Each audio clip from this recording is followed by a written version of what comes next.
Some plays are legendary, some plays are brilliant, but these plays just flat out ruined Pokémon. From a single card that held an entire format hostage to a strategy that left zero counterplay, we're diving into the most broken, oppressive, and game warping plays in Pokemon history. Kicking things off, we have the very first Boogeyman card in Pokemon history.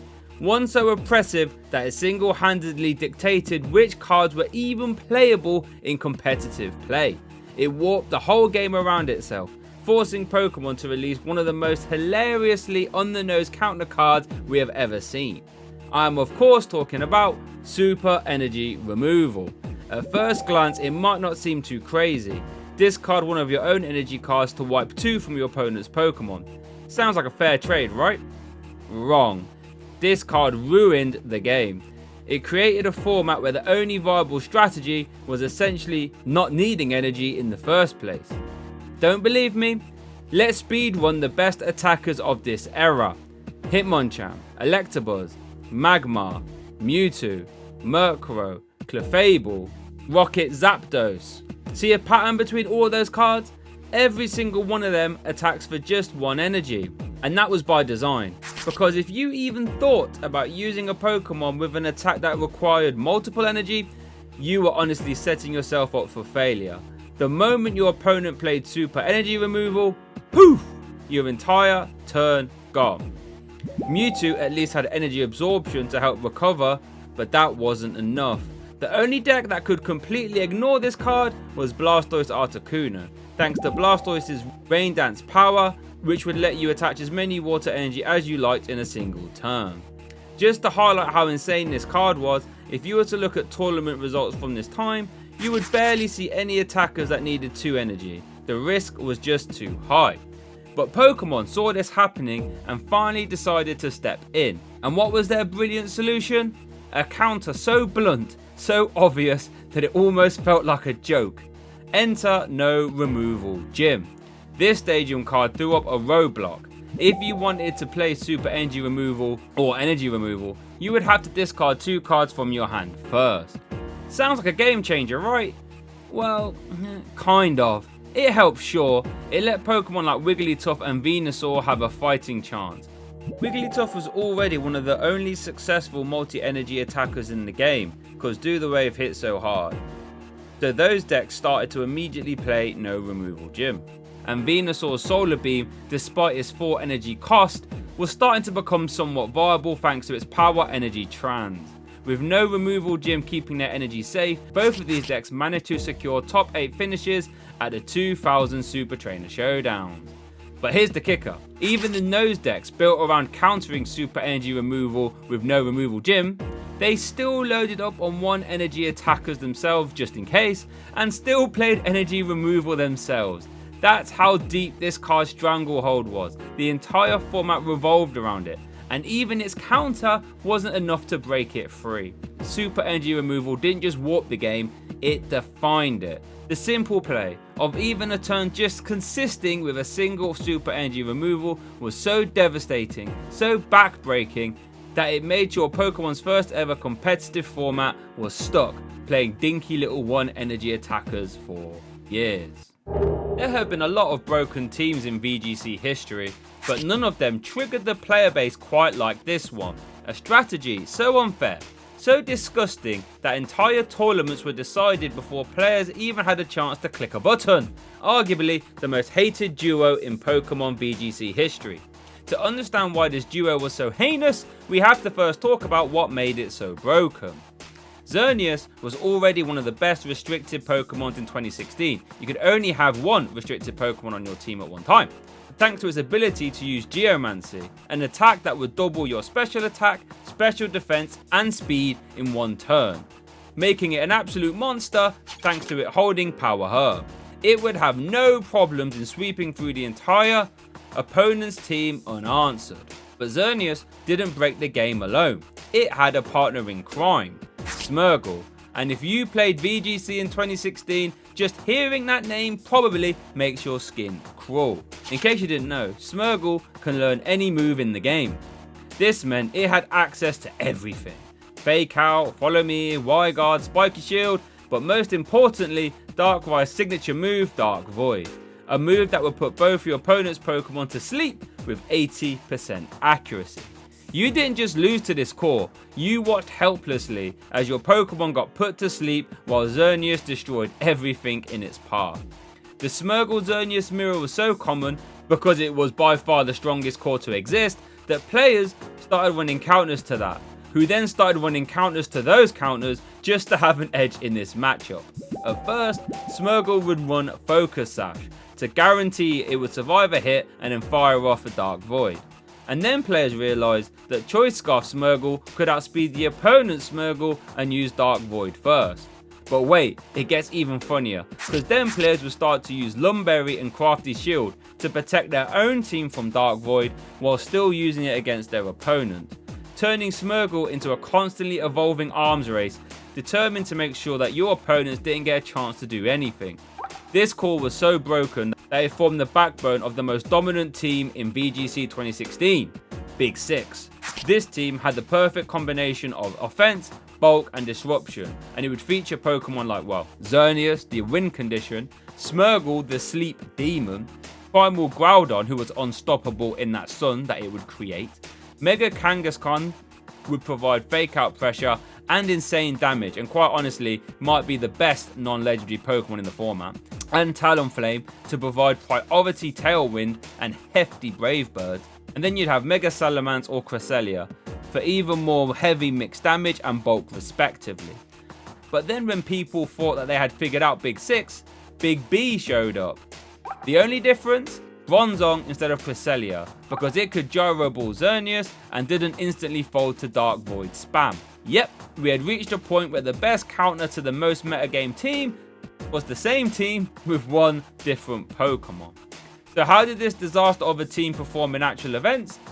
Well, just as well as you would expect. US Nationals 2016, 1st, 2nd, 5th, 6th and 7th place. Worlds 2016, 5th, 7th and 9th place. Italian Nationals, 8th, 9th, 12th and 14th place. Melbourne Regionals, 1st, 4th and 7th place. And South African Nationals, 1st and 2nd place.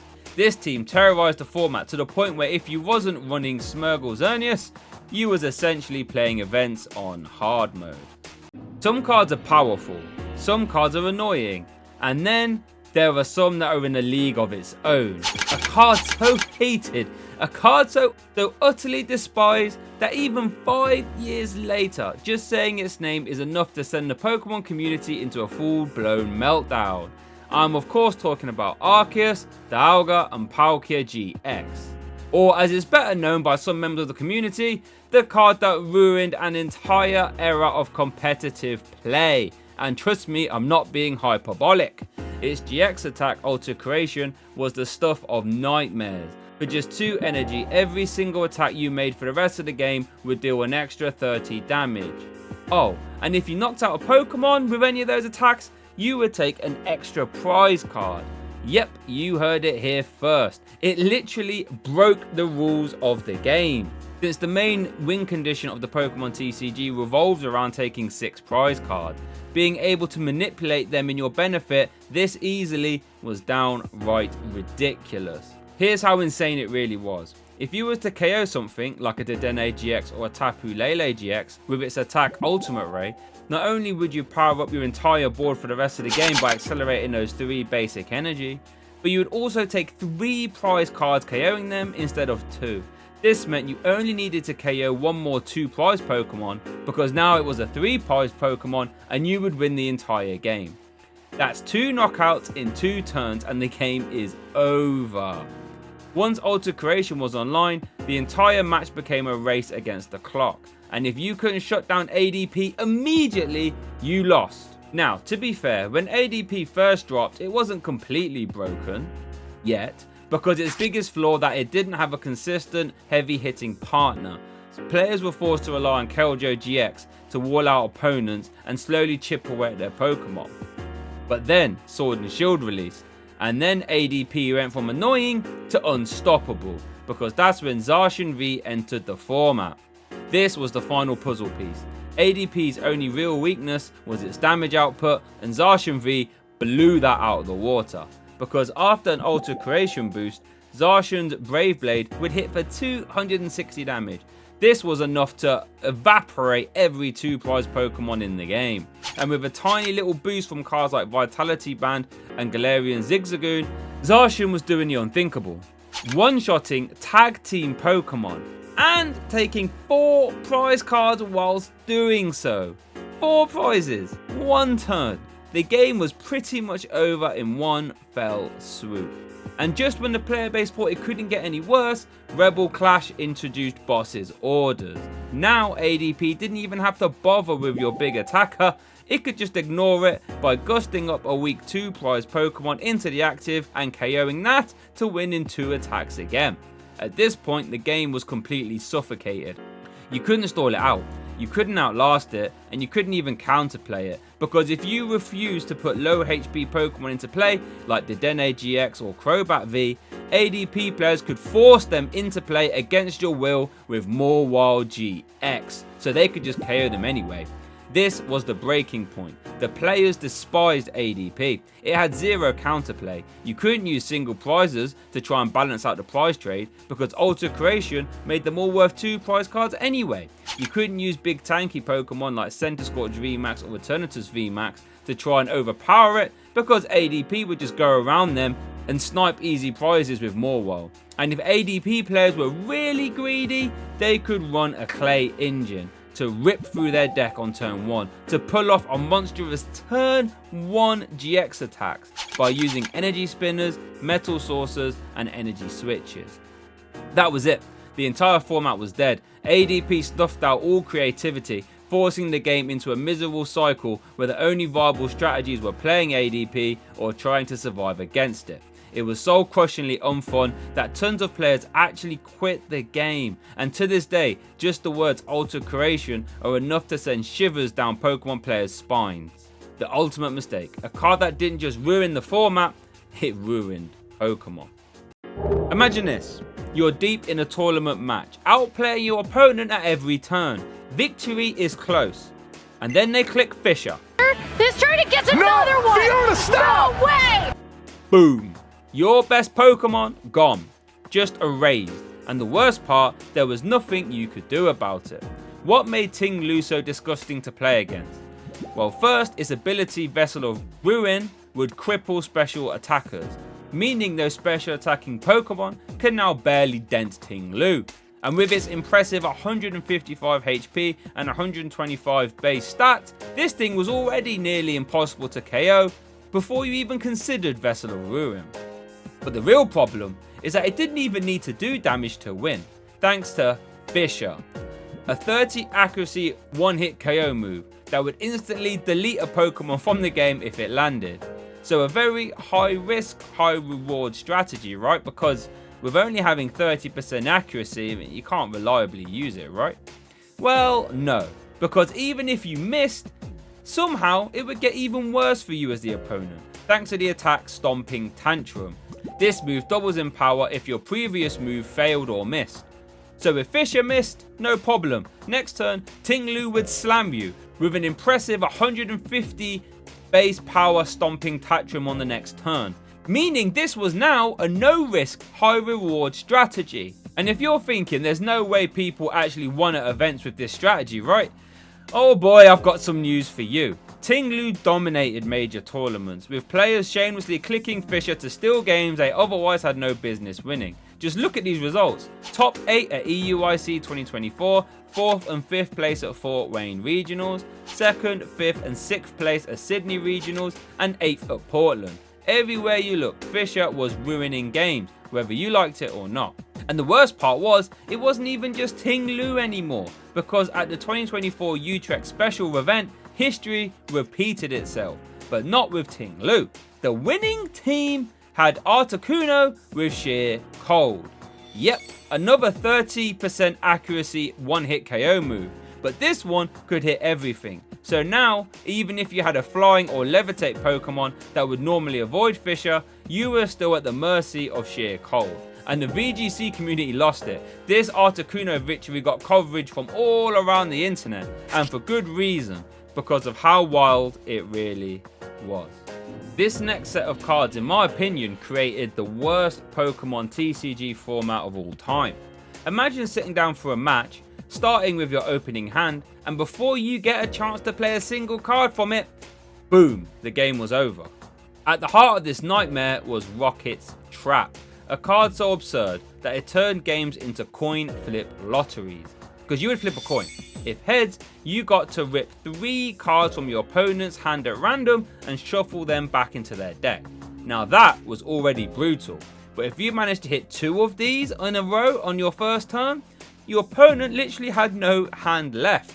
No cards, no comeback, instant defeat before they would have a chance to play the game. But somehow it didn't stop there. Rocket's Sneak Attack might have been even worse. Instead of relying on luck, this card would simply let you look at your opponent's hand and remove any trainer card you wanted. So if they had a trainer card that could help them recover, it was gone. You could wipe out their best comeback option and then follow up with a Rocket's Trap afterwards to obliterate the rest. And somehow when you thought it couldn't get any filthier, enter Imposter Oak's Revenge. This card would force your opponent to shuffle their hand back into the deck and then they would draw 4 cards afterwards. So the plan was simple, knock them down to 4 with Oak and then strip their hand to nothing with Rocket's Trap and Rocket Sneak Attack.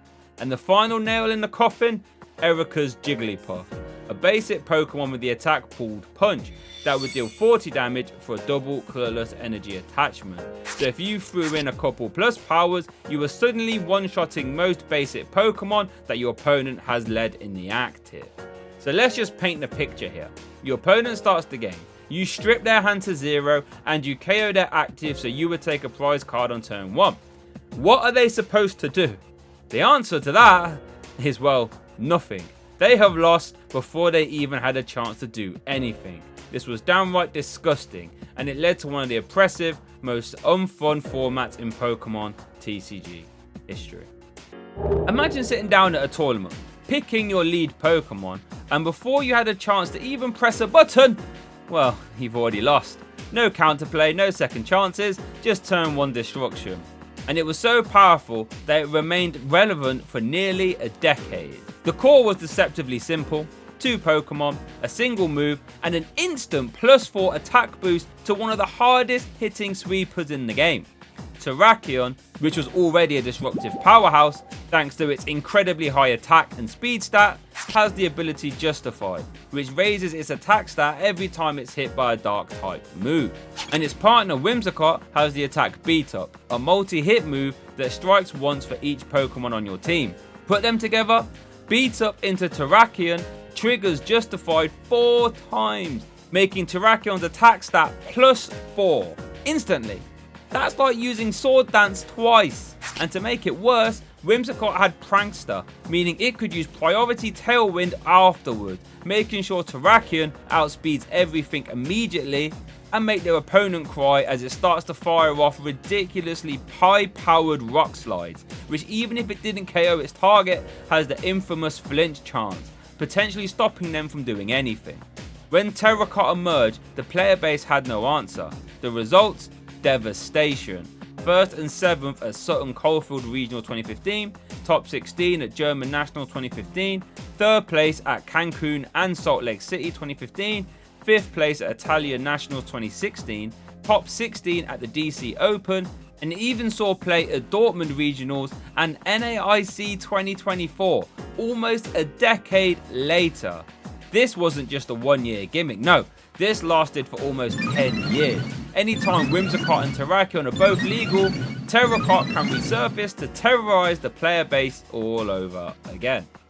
This next card didn't just warp the metagame, it hijacked the game entirely. A card so absurdly dominant that at one point, the real win condition was whoever had more of these cards in their deck than their opponent. That's how busted it really was. Released in Next Destiny, this card marked the return of EX Pokemon, beefy 2-prize monsters that had absurd power levels, and while a few of them managed to see some levels of success like Tornadus EX, Mewtwo EX was the one that completely shattered the game. 170 HP on the basic Pokemon was insane at the time. Just for comparison, Stage 1 Pokemon like Yamega Prime maxed out at 110 HP, and even the strongest basic Pokemon like Reshiram and Zekrom had 130, so Mewtwo EX having 170 was nuts. But it wasn't just tanky, it was a walking, game-ending machine. Thanks to its attack, for just 2 colourless energy, X-Ball would deal 20 damage for each energy attached to both active Pokemon. This meant all you had to do was bench Mewtwo, attach energy, and start deleting everything in sight. There was zero setup required, no evolutions, no strategies, just raw oppressive firepower. And the worst part is that Mewtwo EX was so powerful that sometimes it could decide games on turn 1 before your opponent has had a chance to do anything.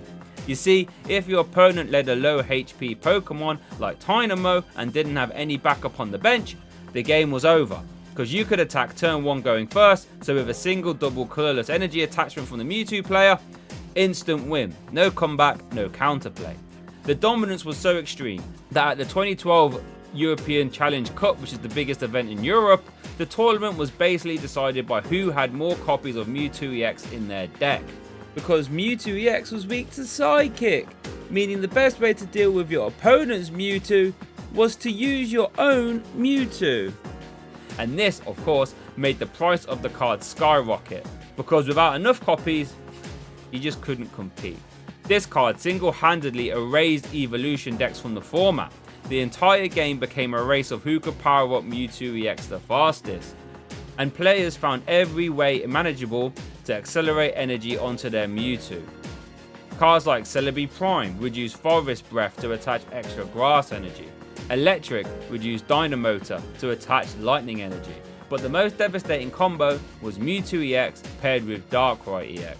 This pairing was so broken that it dominated the 2012 World Championships in ways we haven't seen again, taking first, second, third and fourth place in Masters. This wasn't just dominance, this was complete and utter annihilation.